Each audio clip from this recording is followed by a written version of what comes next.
ආයුබෝවන් දුවේ පුතේ අද අපි බලමු 10 ශ්‍රේණියේ සම්භාවිතාව පාඩම. අපි බලමු මුලින්ම මොකද්ද මේ සසම්භාවී පරීක්ෂණයක් කියලා කියන්නේ. ලැබිය හැකි ප්‍රතිඵල සියල්ල දන්න නමුත් නිශ්චිතව කියව නොහැකි පරීක්ෂණයකට අපි කියන පුතේ සසම්භාවී පරීක්ෂණයක් කියලා. දැන් කාසියක් උඩ දැමීමේදී අපි දන්නවා එක්ක කාසියේ මොකද්ද සිරස පැත්ත වැටෙන්න පුළුවන් නැත්නම් අගේ පැත්ත වැටෙන්න පුළුවන්. ඔන්න අපි ලැබෙන ප්‍රතිඵල දෙක දන්නවා. හැබැයි අපිට කියන්න බෑ මොකක්ද ලැබෙන්නේ කියලා. අන්න ඒ වගේ පරීක්ෂණයකට තමයි පුතේ අපි සසම්භාවී පරීක්ෂණයක් කියලා කියන්නේ. ඒවා අහමු පරීක්ෂණ ලෙසද හැඳින්වෙනවා. සසම්භාවී පරීක්ෂණයක ලැබිය හැකි ප්‍රතිඵල අපි සියල්ලම අඩංගු කුලකය අපි කියනවා නියති අවකාශයක්.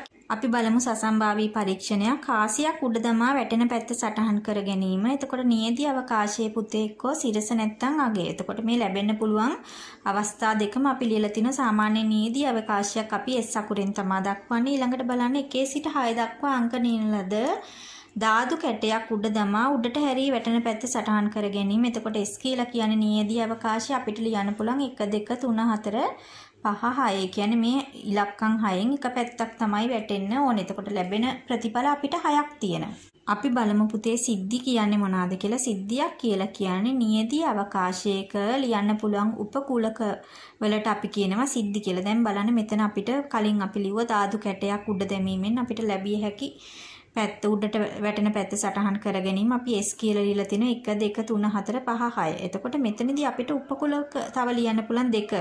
ඊළඟට 3 5. මෙතන අපිට තව එකක් ලියන්න පුළුවන් 1 2. මෙතනදී අවස්ථා දෙකක්. ඒ කියන්නේ 1 හෝ 2 වැටීමේ අවස්ථා. මෙතන තියෙන්නේ අංක 2 වැටීමේ පැත්ත. මෙතන තියෙන්නේ අංක 3 වැටීම. මෙතන බලන්න 1 2 3. 1 හෝ 2 හෝ 3 වැටීම. 4 හෝ 5 හෝ 6. කියන මෙතන දැන් උපකුලක අපි කීප ආකාරයකට ලියලා තියෙනවා බලන්න. එතකොට මෙතන මේ තියෙන එක ප්‍රතිඵලයක් ලැබීමේ සිද්ධි. මේවට අපි කියනවා සරල සිද්ධි කියලා. මෙතන ප්‍රතිඵල එකක් හෝ ඊට වඩා වැඩියෙන් ලැබිලා තියෙන අවස්ථා තියෙනවා. එතකොට අපි ඒවට කියනවා සංයුක්ත සිද්ධි කියලා. ඒ කියන්නේ සරල නොවන සිද්ධි වලට අපි කියනවා සංයුක්ත සිද්ධි කියලා පුතේ. සංයුක්ත සිද්ධි අපිට තව දුරටත් උපකූලක වලට වෙන් කරලා ලියන්න පුළුවන්. දැන් මෙතන 1 2 3 කියන එක පුතාට තව උපකූලක මේකෙන් හදලා ලියන්න පුළුවන්. සමසේ භාවයේ ප්‍රතිඵල දැන් අපි බලමු පුතේ. දැන් මෙතනදී කියන නොනැඹුරු කාසියක් උඩ දැමීම. එතකොට කාසියක් උඩ දැමීමේදී එක්ක පුතාට ලැබෙන නියදී අවකාශය එක්ක සිරස ලැබෙනවා නැත්නම් අගේ ලැබෙනවා. මේ අවස්ථා දෙක පමණයි අපිට ලැබෙන්නේ බලන්න. එතකොට අපි ඒක ලියලා තිනවා මේ ආකාරයට.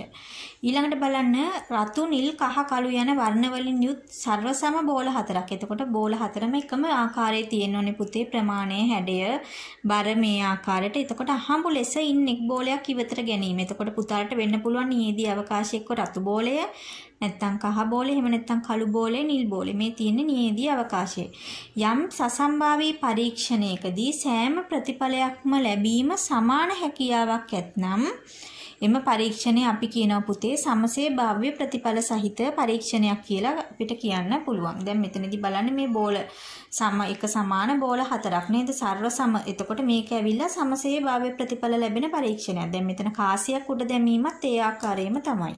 අපි බලමු පුතේ මෙතන කාසියක් උඩ දැමීමේ මෙතන සිරස වැටීමේ සම්භාවිතාව අගේ වැටීමේ සම්භාවිතාව හොයන ආකාරය. දැන් මෙතන නියදී අවකාශයේ කාසියක් උඩ දැමීමෙන් අපිට සිරස හා අගේ ලැබීම අපි මේ ආකාරයට ලියලා තිනවා. සිරස වැටීමේ සම්භාවිතාව. ඒ කියන්නේ ලැබෙන්න පුළුවන් අපිට ප්‍රතිඵල දෙකයි. සිරස වැටීම කියන්නේ එතකොට අපිට ලැබෙන එක එක් අවස්ථාවක්. දෙකකින් එකයි තමයි සිරස තියෙන්නේ. දැන් අගේ වැටීමේ සම්භාවිතාවත් ඒ වගේමයි පුතේ. අවස්ථා දෙකයි එක අවස්ථාවයි අගේ වැටීම නම් දෙකෙන් එකයි. අපි මේක ලියන ආකාරය බලමු. අපි සිරස වැටීමේ සම්භාවිතාව PA කියලා ගත්තොත් එතකොට A වලට මෙතන ප්‍රතිඵල කීයද තියෙන්නේ? NA වලට අවශ්‍යව අපි කියන සිරස වැටීම නම් සිරස කියන්නේ එකයි. NA එතකොට n සම්පූර්ණ නියදී අවකාශයේ ප්‍රතිඵල ගණන. නියදී අවකාශයේ අවයව කීයක් තියෙනවද? එතන තියෙනවා දෙකක්. එහෙනම් NA වෙදීම ns තමයි පුතේ අපි මෙතන PA කියලා ගන්න. මෙතන A අකුර මෙතන A අකුර සම්පූර්ණ අවයව ගණන තමයි මෙතන තියෙන්නේ. සම්පූර්ණ අවයව ගණන දෙකයි. සිරස වැටීමේ අවස්ථාව NA කියන්නේ එකයි. එතකොට දෙකෙන් එකයි. දැන් අපි කලින් බැලුව මතකද සරසම බෝල හතරක් අරගෙන බෝලයක් ඉවතර ගැනීම අපි ඒක නීදී අවකාශය මෙතන ඉල්ල තින පුතේ රතු හෝ කහ නැත්නම් කළු නිල් මේ බෝල හතරෙන් එකක් තමයි වෙන්න පුළුවන්. එහෙනම් කහ පැහැති බෝලයක් ගැනීමේ සම්භාවිතාව කියලා කියන්නේ සියලු ප්‍රතිඵල මේ තියෙන අවයව ගන්න තමයි ඉර යටට එන්නේ 4යි. කහ කියන එක තියෙන 1යි. එහෙනම් 4කින් 1යි. දැන් අපි සිද්ධියක සම්භාවිතාව නැත්නම් අපි A කියලා ගත්තොත් PA වෙන්නේ සිද්ධියේ අවයව ගන්න. දැන් මෙතන කහ කියන එක 1යි.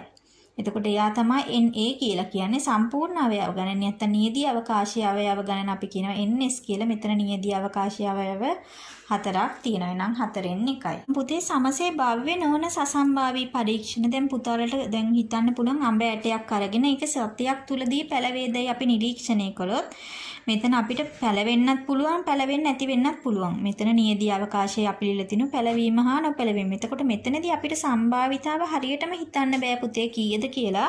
අපිට පැලවීම දෙකෙන් එකයි පැලවෙන්නේ නැති එක දෙකෙන් එකයි කියලා ගණනය කරන්න බෑ. වෙනි පරීක්ෂණයක් අපිට කියන්න පුළුවන් පුතේ සමසේ භාව්‍ය නොවන සසම්භාවී පරීක්ෂණයක් කියලා. දැන් බලන්න පුතේ 1 සිට 7 තෙක් අංක ලියා ඇති x සමාන වූ කාඩ්පත් 7ක් ඇති බෑගයකින් අහඹු ලෙස කාඩ්පතක් ගැනීම. එතකොට මේකේ නියදී අවකාශය ලියා NS හොයන්න. බලමු අපිට නියදී අවකාශය කියන්නේ ලැබෙන්න පුළුවන් ප්‍රතිඵල මොනවාද? එක්ක අංක 1 තියෙන කාඩ් එක වෙන්න පුළුවන් දෙක මේ විදිහට.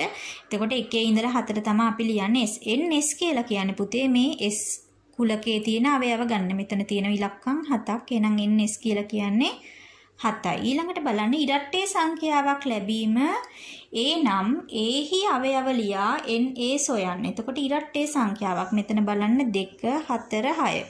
එතකොට අපිට A කුලකයේ කියන එක ලියන්න පුළුවන් 2 4 6. එතකොට NA කියලා කියන්නේ මේ කුලකයේ අවයව ගණන ඉලක්කම් තියෙනවා 3ක්. මෙතන ඉරට්ටේ සංඛ්‍යා තියෙන කාඩ් තියෙන්නේ 3යි. එහෙනම් NA කියලා කියන්නේ 3යි. ඉරට්ටේ සංඛ්‍යාවක් ලැබීමේ සම්භාවිතාව PA සොයන්න. අපි දන්නවා PA කියලා කියන්නේ මොනවාද? PA කියලා කියන්නේ NA බෙදීම NS. එතකොට NA කියලා කියන්නේ ඒ කුලකයේ තියෙන අවයව ගණන. කීයද? 3යි. PA කියලා කියන්නේ පුතේ NS කියලා කියන අපිට සම්පූර්ණ අවයව NS කියන්නේ 7ක් ලැබුණා. එහෙනම් PA කියලා කියන්නේ 7න් 3යි. 1 2 3 4 5 යනුවෙන් මුහුණත්වල ලකුණු කළ නොනැඹුරු ධාතු කැටයක් උඩ දැමීමේ පරීක්ෂණයකදී උඩට හැරී වැටෙන පැත්ත බලමු අපි සටහන් කර ගැනීම මෙතන අපිට සම්පූර්ණ නියදී අවකාශය දීලා තියෙන පුතේ 1 2 3 4 5 6 දෙක වීමේ සම්භාවිතය. එතකොට සම්පූර්ණ අවයව ගණන NS කියන්නේ 6යි. දෙක වීමේ සම්භාවිතාව මෙතන දෙකේ ඉලක්කම තියෙන 1යි. එහෙනම් NA කියලා කියන්නේ 1යි. එහෙනම් සම්භාවිතාව දෙක වීමේ සම්භාවිතාව 6න් 1යි. ඔත්තේ සංඛ්‍යාවක් වීමේ සම්භාවිතාව ඔත්තේ සංඛ්‍යා බලන්න 1 3 5. මෙන්න අපි ඒ ටික ලියලා තිනවා. එහෙනම් n ඔත්තේ සංඛ්‍යා ටික කීයක් තියෙනවද? 3යි. එහෙනම් සම්භාවිතාව වෙන්නේ සම්පූර්ණ අවයව ගණන 6යි. 6න් ඔත්තේ සංඛ්‍යා 3යි. 6න් 3යි. මේක අපිට සුළු කරලා ලියන්න පුළුවන් පුතේ 2න් 1යි. ඉහළ සහ පහළ 3න් බෙදෙනවා 2න් 1යි. ඊළඟට බලන්න දෙකට වඩා වැඩි සංඛ්‍යාවක් වීමේ සම්භාවිතාව. දෙකට වඩා වැඩි ඉලක්කම් බලන්න. එතකොට දෙක ලියන්න බෑ පුතේ. මොනවාද දෙකට වඩා වැඩි ඉලක්කම්? විශාලයි දෙකට සමානයි කියලා දීලා නැහැ. 3 4 5 6. එතකොට අවයව ගණන මෙතන කීයක් තියෙනවද? 4ක් තියෙනවා. 6න් 4යි. ඉහළ සහ පහළ දෙකෙන් බෙදන්න පුළුවන් පුතේ. එහෙනම් සම්භාවිතාව 3න් 2යි. බලන්න පහත දැක්වෙන එක් සසම්භාවී පරීක්ෂණයට අදාළ නියදී අවකාශය ලියන්න. දැන් පුතාලට කියනවා අංක 1 සිට 8 තෙක් අංක ලියන ලද එක සමාන කාඩ්පත් කට්ටලයකින් අහඹු ලෙස කාඩ්පතක් ගෙන එහි අංකයේ සටහන් කර ගැනීම. එතකොට කාඩ්පත් 8ක් තියෙනවා පුතේ. 1 ඉඳලා 8ට තියෙන්නේ අපි නියදී අවකාශය S ලියන්න පුළුවන් මේ ආකාරයට 1 2 3 4 5 6 7 8. එතකොට NS කීයද කියලා ඇහුවොත් පුතාලට 8යි කියලා ලියන්න පුළුවන්. ඊළඟට කියනවා පුතේ වෘත්තාකාර තැටියක් සමාන කේන්ද්‍රික ඛණ්ඩ 5කට බෙදා එක එකෙහි රතු නිල් කහ සුදු කොළ වර්ණයේ බැගින් ආලේප කර තැටියේ කේන්ද්‍රයේ සවි කර ඇති දර්ශකයක් කරකැවීමෙන් පසු එම දර්ශකයේ නවතින ස්ථානයේ වර්ණයේ සටහන් කර ගැනීම. එතකොට පුතාලා දැකලා තියෙන මේ ආකාරයට වෘත්තාකාර හදලා මේක කොටස් 5කට බෙදලා තියෙනවා. සමාන කොටස්. එතකොට මේ කරකැවීමෙන් ලැබෙන පැත්ත මෙතන පාට 5ක් ලකුණු කරලා තියෙනවා. එතකොට ලැබෙන්න පුළුවන් නියදී අවකාශයේ සමානයි පුතේ. සමාන කොටස් 5ක් තියෙන. එතකොට බලන්න අපිට පාට ටික ලියන්න පුළුවන් රතු නිල් කහ කොළ සුදු කියලා. දැන් බලන්න ඊළඟට පුතාලට කියනවා පහත දැක්වෙන එක් එක් සිද්ධි සරල සිද්ධියක්ද සංයුක්ත සිද්ධියක්ද යන්න තෝරා ලියන්න. දැන් බලන්න පළවෙනි එක කියනවා අංක 1 සිට 6 තෙක් යෙදූ ධාතු කැටයක් උඩ දැමීමේදී අංක 2 පැත්ත ලැබීම. එතකොට ධාතු කැටයක් උඩ දැමීමේ අපි නියදී අවකාශය ලියලා තිනවා මේ ආකාරයට. මේ අංක 2 ලැබීම පැත්ත. එතකොට මෙතන තියෙන්නේ අවයව එකක් පමණයි. එහෙනම් මේක සරල සිද්ධියක්. ඊළඟට කියනවා පුතාලට ඔත්තේ සංඛ්‍යාවක් සහිත පැත්තක් ලැබීම. එතකොට ඔත්තේ සංඛ්‍යාවක් සහිත පැත්තක් බලන්න 1 3 5 කියලා මෙතන අවයව ගණන අපිට 3ක් ලැබිලා තියෙනවා. n කියන සංඛ්‍යාව 3ක් වෙලා තියෙනවා. එහෙනම් අවයව එකකට වඩා වැඩි. එහෙනම් අපිට මෙයා කියන්න පුළුවන් සංයුක්ත සිද්ධියක් කියලා. දැන් මේකෙදි බලන්න A B C D E F G H I J ලෙස ලියන ලද සමාන කාඩ්පත් 10ක් ඇති කට්ටලයකින් C අකුර සහිත කාඩ්පතක් ලැබෙන. එතකොට අපිට නියදී අවකාශය ලියන්න පුතේ S කියලා කියන A B C D E F G H I මෙතන තියෙනවා n S කියන එකේ අවයව 10ක් තියෙනවා. එතකොට C කියන කාඩ්පත ලැබීම අපිට මෙතන එකයි ලියන්න පුළුවන් C අකුර. එතකොට මේක එක අවයවයයි සරල සිද්ධියක්. ඊළඟට බලන්න ස්වරයක් සහිත කාඩ්පතක් ලැබීම A E I. එතකොට ස්වර 3ක් තියෙනවා.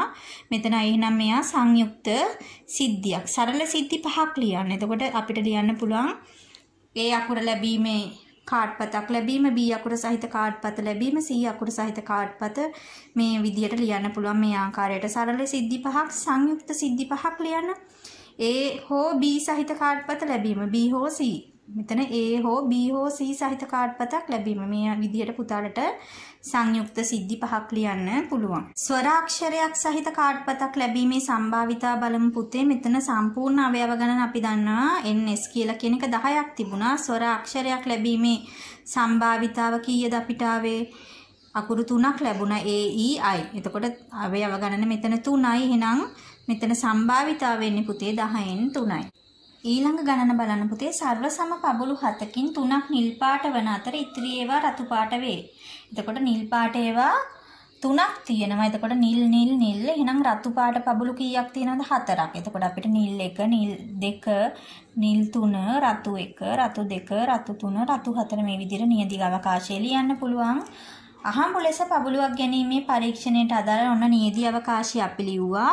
බලමු නිල් පබළුවක් ලැබීමේ සම්භාවිතාව. නිල් පබළුවක් ලැබීමේ සම්භාවිතාව සම්පූර්ණ පබළු ගණන 7යි. නිල් වෙන්න පුළුවන් අවස්ථා 3යි. එතකොට 7න් 3යි. රතු පබළුවක් ලැබීමේ සම්භාවිතාව සම්පූර්ණ පබළු 7ක් තියෙනවා. රතු පබළු වෙන්න පුළුවන් අවස්ථා කීයක් තියෙනවද? 4ක් තියෙනවා. 7න් 4යි. දැන් බලන්න පෙට්ටියක් තුල එකම තරමේ හා එකම හැඩේ ටොෆි වර්ග කීපයක් ඇති. ඒ පිළිබඳව තොරතුරු පහත වගුවේ දැක්වේ. එතකොට A වර්ගයේ ටොෆි මෙතන අඹ රසේව 3යි, දොඩම් රසේව 2යි. A වර්ගයේ ටොෆි 5ක් තියෙනවා. B වර්ගයේ ටොෆි වලින් අඹ රසේව 4යි, දොඩම් රසේව 1යි. එහෙනම් B වර්ගයේ ටොෆි 5ක් තියෙනවා. ඔක්කොම ටොෆි ගාන කීයද පුතේ? මෙතන 4යි 1යි 5යි 3යි 2යි 5 කියන්නේ සම්පූර්ණ ටොෆි ගාන 10ක් තියෙනවා.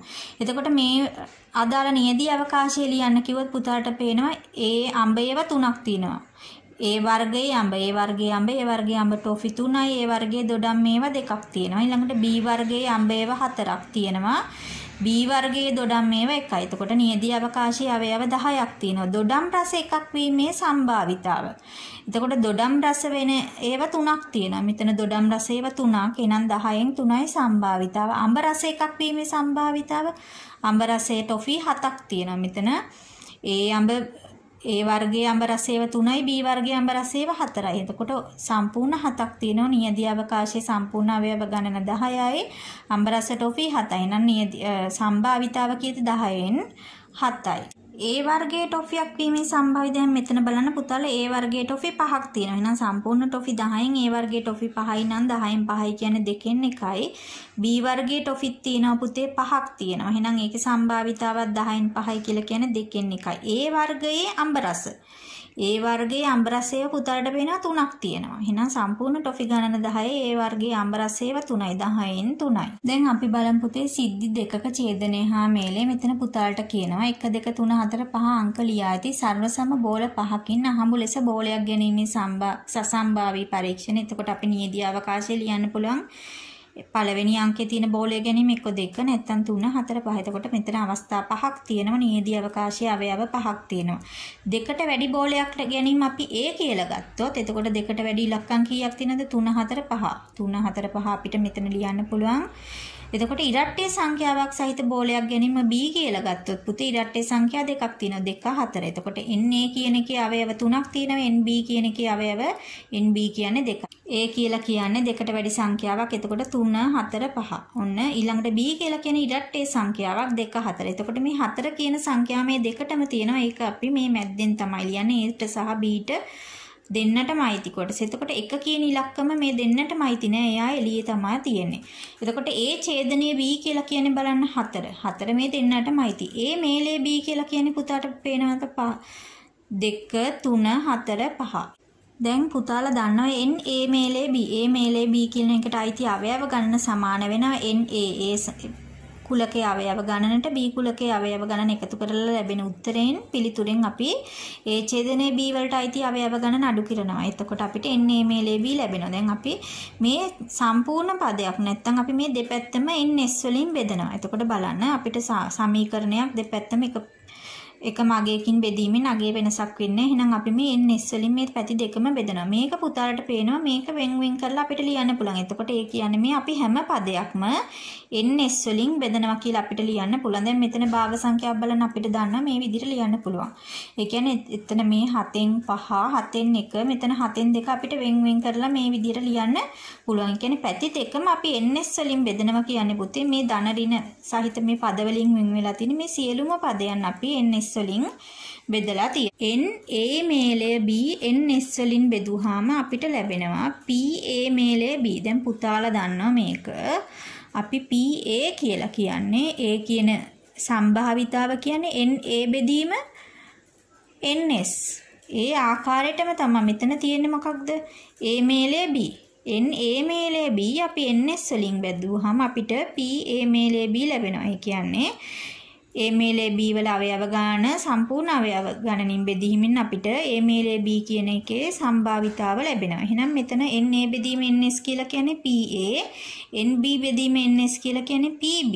අපි ඒකෙන් අඩු කරනවා NA ඡේදනයේ B බෙදීම NS. ඒ කියලා කියන්නේ PA ඡේදනයේ B. එතකොට මේ හැම අගයක්ම අපි NS වලින් බෙදලා තියෙනවා. එතකොට සම්භාවිතාව තමයි පුතේ ලැබෙන්නේ. NA B බෙදීම NS කියලා කියන්නේ අපිට B ලැබීමේ සම්භාවිතාව. මෙතන NA බෙදීම NS කියලා කියන්නේ A ලැබීමේ සම්භාවිතාව. එහෙනම් P A මේලේ B කියන්නේ A මේලේ B වල සම්භාවිතාව කියන්නේ A වල සම්භාවිතාව B වල සම්භාවිතාවට එකතු කරලා අපි එයාගෙන් අඩු කරන්න ඕනේ A ඡේදනයේ B වල සම්භාවිතාව. පුතාලා දන්නවා ඒ කියන්නේ A කියන සිද්ධියේ සම්භාවිතාව අපි හොයන්නේ සිද්ධියේ අවයව ගණන. ඒ කියන්නේ NA බෙදනවා නියදී අවකාශයේ අවයව ගණනින්. ඒ කියන්නේ S කියන දේ නැත්තම් අපි නියදී අවකාශය කියලා ගන්න ඒකේ තියෙන අවයව ගණනෙන්. ඉහළ ගණනම බලමු පුතේ අපි ඒකෙදී දෙකට වැඩි බෝලයක් ගැනීම A කියලා ගත්තා. ඒ කියන්නේ 3 4 5. ඊළඟට ගත්තා ඉරට්ටේ සංඛ්‍යාවක් සහිත බෝලයක් ගැනීම 4 2.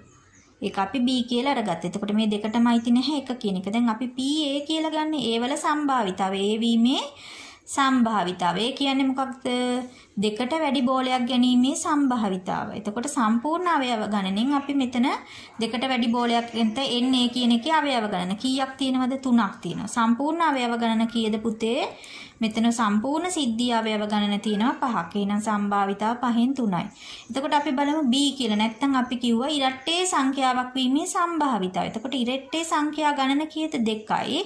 සම්පූර්ණ අවයව ගණන මේ සම්පූර්ණම NS වල මේ සම්පූර්ණම අවයව ගණන 5යි. එහෙනම් 5න් 2යි. P A මේලේ B. එතකොට A මේලේ B වලට අයිති. අපි ගන්නෙ කොහොමද? PA. A වීමේ සම්භාවිතාව අපි හොයාගත්ත 5න් 3යි. B වීමේ සම්භාවිතාව 5න් 2යි. එකෙන් අපි අඩු කරනවා පුතේ A ඡේදනයේ B. A ඡේදනයේ B සම්භාවිතාව කීයක් වෙනවද? මෙතන එකක් තියෙනවා. 5න් 1යි. 5න් එකක් අඩු කරනවා. එතකොට මෙතන 5න් අපි අඩු කරනවා 5න් එකක් පුතාලට ලැබෙනවා 5න් 4ක්. A මේලේ B කියලා කියන්නේ ඒ කියන්නේ මොනවාද? P. A මේලේ B වීමේ සම්භාවිතාව. A වලටයි B වලටයි දෙන්නටම අයිති වෙන සංඛ්‍යාවක් වීමේ සම්භාවිතාව 5න් 4යි. දැන් අපි බලමු පුතේ අන්‍යෝන්‍ය වශයෙන් බහිෂ්කාර සිද්ධි කියලා කියන එකනේ ඡේදනයක් නැත්තම් ඒ සිද්ධි දෙකක එකට එකක් සම්බන්ධ නැත්තම් ඒ නැත්තම් අපි කියනවා A වලට හා B වලට පොදු අවයව නැත්තම් අපි කියනවා මේවා අන්‍යෝන්‍ය වශයෙන් බහිෂ්කාර සිද්ධි කියලා. දැන් බලන්න 1 සිට 6 දක්වා අංක ලියන ලද නොනැමුරු ධාතු කැටයක් උඩ දැමීමේදී ඉරට්ටේ සංඛ්‍යාවක් වැටීමේ සිද්ධිය Aද. එහෙනම් ඉරට්ටේ සංඛ්‍යා තියෙන 2 4 6. ඔත්තේ සංඛ්‍යාවක් ලැබීමේ සිද්ධිය B ද ලියලා. එතකොට ඔත්තේ සංඛ්‍යාව වෙන්නේ මොනවාද? 1 3 5. නියදී අවකාශය අපිට ලියන්න පුළුවන් S සමාන 1 2 3 4 5 6. එතකොට මේ දෙන්නගේ ඡේදනයක් නැහැ. ඒ කියන්නේ මේ දෙන්නට පොදු අවයව නැහැ. ඒ කියන්නේ A ඡේදනයේ B කියලා කියන්නේ අභිශූන්‍ය කුලකයක්. ඒකට අවයව එකක්වත් නැහැ. එහෙනම් මෙවැනි සිද්ධි අපි කියනවා මොනවාද පුතේ? අන්‍යෝන්‍ය වශයෙන් බහිෂ්කාර සිද්ධි කියලා කියනවා. ඒ කියන්නේ A වලට හා B වලට පොදු අවයව නෑ. දැන් මෙතන PA කියලා කියන්නේ මොනවාද? A වැටීමේ සම්භාවිත. A වීමේ සම්භාවිතාව. ඒ කියන්නේ ඉරට්ටේ සංඛ්‍යාවක් වීමේ සම්භාවිතාව සම්පූර්ණ අවයව ගණන 6යි. ඉරට්ටේ සංඛ්‍යාවක් වීම 3යි. එහෙනම් 6න් 3යි කියන්නේ 2න් 1යි. B කියලා කියන්නේ ඔත්තේ සංඛ්‍යාවක් වීමේ සම්භාවිතාව අපි ගන්නෙ කොහොමද? NB බෙදීම NS. NB කියලා කියන්නේ B වලට ආйти අවයව ගණන 3යි. සම්පූර්ණ මේ නියදී අවකාශයේ අවයව ගණන 6යි. 6න් 3යි කියන්නේ ඒත් අපිට ලැබෙනවා 2න් 1ක්. දැන් මෙතනදී බලන්න PA ඡේදනයේ B. A ඡේදනයේ B කියලා කියන්නේ ගන්න පුතේ මේ දෙන්නට පොදු ඒවා තියනවාද? ඡේදනයක් නැහැ. එතකොට සම්පූර්ණ අවයව ගණන මෙතන එනවා 6ක්. 6න් බිඳුවයි කියලා කියන්නේ බිඳුවයි. A සහ B අන්‍යෝන්‍ය වශයෙන් බහිෂ්කාර නම් පුතේ අපිට මෙතන PA මේලයේ B කියන එක ලියන්න පුළුවන්. PA ධන PB කියලා. ඒ කියන්නේ ඡේදනයක් නෑ. මෙතන අපි A ඡේදනේ B අයින් කරලා මෙතන බිඳුවනේ නම් අපිට කෙලින්ම මේ විදියට ලියන්න පුළුවන්. 1 සිට 7 තෙක් ලියා ඇති එක සමාන කාඩ්පත් 7ක කට්ටලයකින් අහඹු ලෙස කාඩ්පතක් ගැනීමේ සසම්භාවී පරීක්ෂණය සලකමු. එතකොට පුතාලට මෙතන නියදී අවකාශය එනවා 1 ඉඳලා 7 වෙනකම්. A කියලා කියන්නේ මොනවාද? 2 4 6. ඒ කියන්නේ ඉරට්ටේ සංඛ්‍යාවක් ලැබීම අපිට ලියන්න පුළුවන්. එතකොට ඉතුරු ඒවා මෙතන එළියේ තමා තියෙන්නේ පුතේ. ඒ වලට අයිති නැති. ඒ කියලා කියන්නේ 2 4 6 ඉරට්ටේ සංඛ්‍යාවක් ලැබීම. එහෙනම් ඒ අනුපූරකයේ පුතාලා දන්නවා. ඒ වලට අයිති නැති ඉලක්කම් ටික තමයි අපි මෙතන ලියන්නේ 1 3 5 7. එතකොට පුතාලට පේනවා A සහ A අනුපූරකයේ. මේ තියෙන්නේ A සහ A වලට අයිති නැති කොටස. මෙන්න මේ ටික එකතු කරාම අපිට සම්පූර්ණ නියදී අවකාශය ලැබෙනවා. ඒ කියන්නේ A මේලය A අනුපූරකය කියලා කියන්නේ නියදී අවකාශය. දැන් බලන්න මෙතන A ඡේදනයේ A අනුපූරකය. A වලටයි A අනුපූරකයටයි අයිති ඒවා එකක්වත් නැහැ නේද? අභිශූන්‍ය කුලකයක්. දැන් පුතාලට පේනවා A හා A අනුපූරකය කියලා කියන්නේ අන්‍යෝන්‍ය වශයෙන් බහිෂ්කාර සිද්ධි දෙකක්. මේ දෙන්නට පොදු අවයව නැහැ. දැන් මෙතන කියන්නේ A කියලා කියන්නේ ඉරට්ටේ සංඛ්‍යා. A අනුපූරකය කියන්නේ A වලට අයිති නැති. එහෙනම් මේ තියෙන්නේ ඔත්තේ සංඛ්‍යා ටික තමයි එළියේ තියලා තියෙන්නේ. එහෙනම් පුතාලට පේනවා A ඡේදනයේ A අනුපූරකය. කියන්නේ මේ දෙන්නට පොදු අවයව නැහැ. අභිශූන්‍ය කුලකයක්. ඒ කියන්නේ මේ දෙන්න ඇවිල්ලා A සහ A අනුපූරකය කියන්නේ අන්‍යෝන්‍ය වශයෙන් බහිෂ්කාර සිද්ධි දෙකක්. එහෙනම් අපිට මේ දෙන්නගේ මොනවාද මේලයේ සම්භාවිතාව? A සහ A අනුපූරකයේ මේලය. ඒකේ සම්භාවිතාව අපිට ලියන්න පුළුවන් කොහොමද? PA එකතු කිරීම PA අනුපූරකය. එතකොට මේ දෙන්න පුතේ එකක් වෙනවා. ඒ කියන්නේ මේ සම්පූර්ණ නියදී අවකාශය අපි එකක් කියලා තමයි ගන්නෙ. එතකොට එකක් සමාන වෙනවා PA ධන PA අනුපූරකය. එහෙනම් අපිට PA අනුපූරකය කියන්නේ පුතේ එකෙන් PA අඩු කරනවා. දැන් මෙතන බලන්න සම්පූර්ණ දැන් මෙතන අපි එකක් කියලා පෙන්නන්නේ මෙතන වෙනවා සම්පූර්ණ අවයව 7යි. A කියලා කියන්නේ PA කියලා කියන්නේ 7න් 3යි. PA අනුපූරකය කියලා කියන්නේ A වලට අයිති නැති කොටස. කීයක් තියෙනවද? 4ක්. 7න් 4යි. එතකොට මේ දෙන්නගේ මේලය කියන්නේ මේ දෙන්නගේ එකතුව. පුතාලට පේනවා 7න් 3ට එකතු කරනවා 7න් 4ක්. එතකොට එනවා 7න් 7ක්. A මේලේ A අනුපූරකය කියන්නේ මෙතන පුතාලට ලැබෙනවා 7න් 7ක් කියන්නේ එකක්. නේද? ඒක නිසා තමයි අපි මේක එකක් කියලා කිව්වේ. මේක සමාන වෙනවා PA කියන්නේ A වීමේ සම්භාවිතාව එකතු කිරීම A වලට අයිති නැති කොටස වීමේ සම්භාවිතාව මේ දෙක එකක් වෙනවා. සසම්භාවී පරීක්ෂණයක A හා B සිද්ධි දෙක සඳහා PA 7න් 2ද. ඒ කියන්නේ A වීමේ සම්භාවිතාව 7න් 2යිලු PB 7න් 3යි. ඒ කියන්නේ B වීමේ සම්භාවිතාව 7න් 3ද PA ඡේදනයේ B.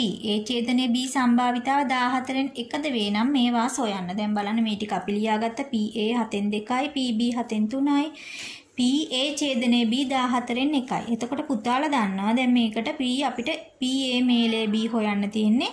ඔය අදාළ සූත්‍රය ලියා ගන්න. PA ධන PB වලින් අපි අඩු කරනවා PA ඡේදනයේ B. P මේලේ A මේලේ B හොයන්නේ අපි මේ ආකාරයට. මේ අදාළ සූත්‍රය ලියා ගන්න සමීකරණය. එතකොට PA කියන්නේ 7න් 2යි. PB කියන්නේ 7න් 3යි. යාගෙන් අපි අඩු කරනවා A ඡේදනයේ B. P A ඡේදනයේ B 14න් 1යි. මෙතන එනවා 7න් 5න් අඩු කරන 14න් 1ක්. දෙන්නම 14න් ලියා ගන්න 14න් 10න් එකක් ගියාම 14න් 9යි. දැන් PA අනුපූරකය කියලා කියන්නේ අපි ඒකටත් අදාළ සූත්‍රය ලියන්නේ. එහෙනම් එක අඩු කිරීම PA තමයි පුතේ PA අනුපූරක. PA එකතු කිරීම PA අනුපූරකය කියලා කියන්නේ එකයි පුතේ. එහෙනම් මොකද්ද අපිට දැන් PA අනුපූරකයනේ හොයන්න තියෙන්නේ. එහෙනම් මෙයා මේ පැත්තට ගියා. එකෙන් අඩු කරනවා PA. එතකොට එකෙන් අඩු කරනවා PA කියන්නේ 7න් 2යි. එහෙනම් PA අනුපූරකය. එහෙනම් PA වෙන්නේ නැති වෙන්න තියෙන අවස්ථාව 7න් 7න් අපි 7න් 2ක් අඩු කරා අපිට 7න් 5ක් ලැබෙනවා. ඊළඟට බලන්න PA ඡේදනයේ B අනුපූරකය. ඒ කියන්නේ එතකොට අපි මෙයාගෙන් අඩු කරන්න ඕනේ P එකෙන් අඩු කරන්න ඕනේ PA ඡේදනයේ B. මෙයා A කියලා ගත්තොත් මෙයානේ මෙතනින් අඩු වෙන්න ඕනේ. එහෙනම් PA ඡේදනයේ B අපිට දීලා තිනවා 14න් 1යි. එකෙන් අපි 14න් 1ක් අඩු කරන්න ඕනේ. පුතාට ලැබෙනවා 14න් 13. පුතාට කියන x හා y අනු අන්‍යෝන්‍ය වශයෙන් බහිෂ්කාර සිද්ධි දෙකක් වන අතර px 6න් 1ද py 12න් 7ද වේ. නම් අපිට කියන px මේලය y හොයන්න කියලා අන්‍යෝන්‍ය වශයෙන් බහිෂ්කාර නම් පුතේ අපි මේ විදිහට ලියන්නේ px එකතු කිරීම py නම් 6න් 1 එකතු කිරීම 12න් 1 අපිට දෙන්නම 12න් ලියන්න පුළුවන්. මෙතන එතකොට 12න් 2ක් වෙනවා. 12න් 2 එකතු කිරීම 12න් 7 කියන්නේ 12න් 9ක් වෙනවා. බලන්න දෙන්නම 3න් බෙදෙනවා. 4න් 3යි පිළිතුර. දැන් බලන්න මෙයා අපිට අන්‍යෝන්‍ය වශයෙන් බහිෂ්කාර සිද්ධියක් නිසා මොකද්ද වෙන්නේ? p x ඡේදනයේ y කියන කෙනා බිඳුවක් වෙනවා. ඒ කියන්නේ ඡේදනයක් නැහැ.